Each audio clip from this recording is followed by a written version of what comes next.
Oke, kita bahas latihan sistem periodik unsur. Ini soal yang seri D. Nomor 1, pernyataan bahwa sifat unsur adalah fungsi periodik dari massa atom relatifnya, sehingga unsur yang belum ditemukan bisa diramalkan sifatnya adalah gagasan dari.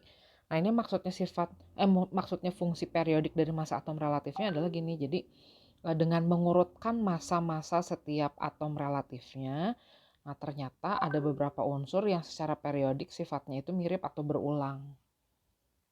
Nah, ini sebenarnya yang dilakukan oleh beberapa orang, termasuk Dobereiner di sini juga ya, termasuk Dobereiner, termasuk Newlands, itu selalu mengurutkan unsur-unsur berdasarkan kenaikan massa atom relatifnya dan menemukan sifat periodik yang berulang. Nah, cuman yang spesialnya di sini, yang dimaksud adalah orang yang berhasil meramalkan tempat untuk tempat dalam tabel periodik unsur untuk unsur yang belum ditemukan. Nah, itu gagasan Mendeleev. Jadi dia waktu itu belum menemukan dia belum menemukan unsur yang segrup dengan karbon. Nah, jadi dia menyebut silikon senyawa yang setelah silikon itu ekasilikon. Nah, padahal kita tahu di periode keempat itu setelah karbon, silikon, itu ada unsur germanium. Nah, seperti itu contohnya. Nomor 2, unsur X berada pada golongan 4A periode 3. Nah, berarti ini unsur yang ada di blok P ya, karena golongan 4A. Nah, kalau blok P, elektron terluarnya pasti ada di subkulit S dan P dengan bilangan kuantum utama sesuai periode, jadi 3S dan 3P. Jumlah elektron valensinya ngikutin golongan 4 jumlahnya. Jadi 2 di subkulit S dan 2 di subkulit P. Nah, sebelum subkulit 3S ini ada konfigurasi yang diwakili Ne atau sudah mengisi penuh sampai konfigurasinya sama dengan unsur neon. Neon ini mewakili 10 elektron. Jadi unsur X ini nomor atomnya kita bisa hitung dari jumlah elektronnya neon ditambah jumlah elektron di subkulit 3S ditambah jumlah elektron di subkulit 3P. Jadi total ada 14 elektronnya. Dalam keadaan netral pasti protonnya juga jumlahnya 14. Jadi nomor atomnya 14. Nomor 3, konfigurasi elektron X3+ adalah, nah ini berarti X yang sudah melepas 3 elektron. Konfigurasinya Kr, terus tiba-tiba 4D5. Nah, kita tahu ada subkulit 5S sebelum subkulit 4D menurut urutan tingkat energinya. Jadi kita berasumsi subkulit 5S sudah kosong waktu X melepas 3 elektron. Jadi sebelum X melepas 3 elektron pasti di sini ada elektronnya nih. Maksimal kan memang bisa 2 ya. Jadi ada 2 di subkulit 5S dan di subkulit 4D-nya asalnya ada 6. Nanti kalau diambil 3, kita lepaskan dari subkulit 5S dulu kan gitu ya. Baru dari 4D, sesuai dari yang jumlah orbitalnya paling sedikit dulu. Jadi ini adalah konfigurasi elektron unsur X atau X dalam keadaan netral. Kita ditanya ada di mana nih letak X-nya. Kalau dilihat X ini konfigurasi elektronnya berakhir di subkulit D, jadi dia pasti bukan blok P, dia adalah blok D. Golongannya kita jumlahkan, jumlah elektron valensinya ini 8, nah berarti dia ada di golongan 8B. Jadi pernyataan yang nomor 2 betul. Kalau blok D pasti golongan B atau transisi ya. Periode 4, nah periode itu dilihat dari bilangan kuantum utama terbesar 5. Jadi harusnya periodenya periode 5. Jadi jawaban yang tepat ini hanya nomor 2 saja. Nomor 4 kita ditanya mana unsur-unsur yang segolongan. Nah, kalau segolongan berarti jumlah elektron valensinya sama. Nah, kita lihat dulu jumlah elektron valensinya berapa. Kalau unsur nomor atomnya 7 berarti konfigurasi elektronnya seperti ini. Kalau 14 kita singkat aja pakai Ne. 15 juga disingkat pakai Ne. 32 kita singkat pakai argon. 。 . . . . . . . . . . . . . . . . . . . . . . . . . . . . . . . . . . . . . . . . . . . . . . . . . . . . . . . .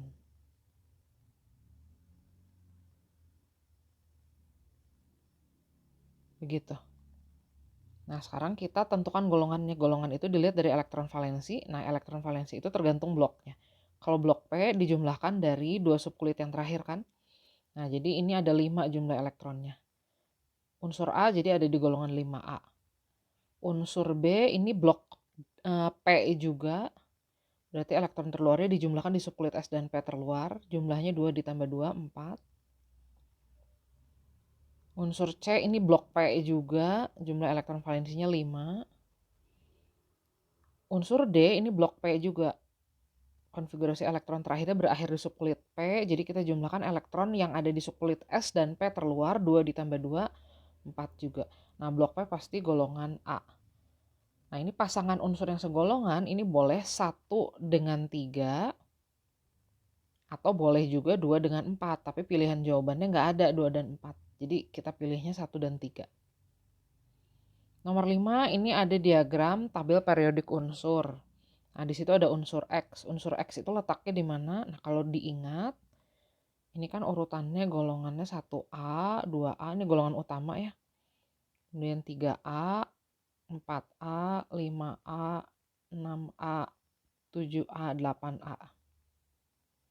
Nah, yang transisi kita mulainya dari golongan 3B, 4B, 5B, 6B, 7B. Kemudian ini semuanya golongan 8B, 3 kolom. Tapi ada 8B yang elektron valensinya berjumlah 8, ada yang 9 dan ada yang 10. Kemudian golongan 1B dan golongan 2B. Masing-masing elektron valensinya 11 dan 12. Nah, X ini ada di golongan 8B yang jumlah elektron valensinya 9. Kita ditanya bilangan kuantum elektron terakhir dari atom X. Nah, X ini kita tuliskan dulu konfigurasinya. Dia ada di golongan 8B, periode 5. Yang jumlah elektron valensinya 9. Berarti X ini ada di blok D, golongan 8B yang jumlah elektron valensinya 9, periode 5. Nah, kalau ada di blok D, elektron terluarnya itu pasti ada di subkulit S dan D terakhir.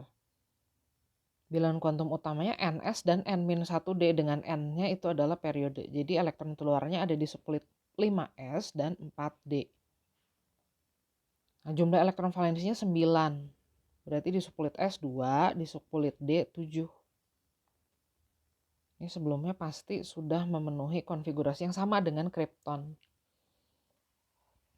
Nah, elektron yang terakhirnya yang mana nih? Yang ada di 4D. Ada 7. 1, 2, 3, 4, 5, 6. Saya kasih warna lain ya. 7. Nah, elektron yang warna merah itu ada di mana letaknya? Oh, dia ada di bilangan kuantum utamanya 4, kulit keempat. Subkulit D berarti L-nya 2. Ada di orbital kedua dari kiri, berarti ini yang M-nya sama dengan min 1, sorry. Dan spinnya arahnya ke bawah jadi min setengah. 4, 2, min 1, min setengah. Nah, ini yang kurang tepat cuma yang nomor 4 aja, karena spinnya di situ positif ya. Nomor 6. Dari antara unsur-unsur berikut ini yang memiliki keelektronegatifan terbesar. Nah, saya akan gunakan cara lain. Ini semua unsur yang ada di sini nomor atomnya kurang dari 20. Jadi saya gunakan konfigurasi elektron versi Niels Bohr. Seperti ini. Gitu. Nah, setelah kita tahu unsur NaAl, P, dan Cl itu semua ada di periode 3. Jadi saya gambarkan ini baris untuk periode 3. Nah, unsur kalium itu ada di periode 4. Jadi saya gambar satu baris lagi di bawah. Na itu ada di golongan 1A, tergantung dari jumlah elektron valensinya kan ya. Nah, jadi Na posisinya itu paling kiri. Al itu ada di golongan 3A. Nah, golongan 3A kan lebih kanan ya daripada golongan 1A. Jadi kira-kira letaknya itu ada di situ. Nah, P ini ada di golongan 5A. Berarti kan selisih satu kolom dengan Al ya. Kemudian Cl ada di golongan 7A. Nah, saya panjangin lagi nih. Golongan 7A pasti paling kanan. Nah, Cl letaknya kurang lebih di situ. Kalium ini ada di periode 4 golongan 1A, jadi letaknya ada di bawahnya natrium. Nah, kita tahu kecenderungan unsur untuk menarik elektron atau elektronegativitasnya dari kiri ke kanan dan dari bawah ke atas dalam tabel periodik unsur itu makin bertambah sampai golongan 7A. Jadi golongan 7A paling elektronegatif. Nah, kalau kita lihat di sini yang letaknya paling atas dan paling kanan itu adalah klor. Jadi di antara kelima unsur ini yang paling elektronegatif adalah klor. Nomor 7, kita ditanya mana spesies yang memiliki jari-jari atom atau ion yang paling besar. Kalau kita lihat semua unsur yang ada di sini ini berisoelektron. Karena jumlah elektronnya sama-sama 10 nih semuanya. Kecuali Mg. Nah, yang menempati kulit paling banyak itu ya Mg. Jadi pasti Mg yang paling besar. Sebaliknya kalau ditanya yang paling kecil, nah kita harus cari di antara A, B, C, dan E mana yang paling kecil. Ingat jumlah proton itu akan menarik elektron ke arah inti. Jadi menyebabkan ukuran atom lebih kecil. Jadi kalau ditanya yang terkecil, ya jawabannya pasti ion Mg2+. Kalau ditanya yang paling besar, jawabannya atom Mg. Nomor 8, nah ini ada unsur-unsur dalam satu periode dalam tabel periodik unsur. Ini unsur-unsur periode 3 nih semuanya. Dari natrium hingga argon. Nah, kita ditanya urutan berdasarkan kenaikan energi ionisasi yang benar. Nah, normalnya dari kiri ke kanan dalam satu periode energi ionisasi itu makin tinggi. Tapi terjadi anomali karena ada pengaruh kestabilan konfigurasi elektron dari setiap unsur yang ada di sini. Nah, kita tahu energi ionisasinya Na itu lebih rendah daripada Mg, tapi energi ionisasinya Al tidak lebih tinggi daripada Mg atau lebih rendah. Nah, di situ anomali yang pertamanya. Kemudian energi ionisasi Si lebih tinggi, P juga lebih tinggi lagi. Nah, energi ionisasi sulfur itu lebih rendah daripada fosfor. Untuk selanjutnya, energi ionisasinya naik lagi. Nah, ini khusus untuk energi ionisasi pertama dari unsur-unsur yang ada di sini. Jadi, kalau diurutkan berdasarkan kenaikannya, urutan yang tepat itu jadi adalah Na, kemudian Al, Mg, Si, nah setelah itu S dulu, sulfur dulu, fosfor, klor, dan baru argon. Jadi kalau dilihat yang tepat itu adalah potongannya ya ini yang diminta. Jadi ini nih. Si, Sp, oh enggak juga ya. PSCl juga enggak. SClAr, nah ini mungkin nih. SCl sama AR. S lebih rendah dari Cl, lebih rendah dari AR. Nah itu masih tepat. Nomor 9, diketahui data keelektronegatifan unsur B, C, NO, dan F secara acak. Nah, unsur boron, karbon, nitrogen, oksigen, dan fluor ini semuanya kalau diurutkan, kalau dibuat konfigurasi elektronnya, ternyata semuanya itu menempati periode kedua. Satu periode, cuman letak golongannya aja yang beda. Boron ada di golongan 3A, karbon di golongan 4A, nitrogen 5A, oksigen 6A, fluor golongan 7A. Nah, keelektronegatifan kecenderungannya dari kiri ke kanan dalam satu periode itu makin besar sampai golongan 7A ya. Jadi keelektronegatifan yang paling besar itu dimiliki oleh atom fluor. Nah, kita cari aja angka yang paling besar di sini fluor berapa? Nah, angka yang paling besarnya 3,98. Jadi fluor ini angka keelektronegatifannya 3,98 skala Pauling. Nah, boron itu paling kiri, jadi pasti keelektronegatifannya paling rendah. Kita cari aja angka yang paling kecil di situ. Angka yang paling kecil 2,04 ya. Jadi boron 2,04. Nah, sisanya tinggal kita urutkan. Jadi pasti karbon ini keelektronegatifannya 2,55 skala Pauling.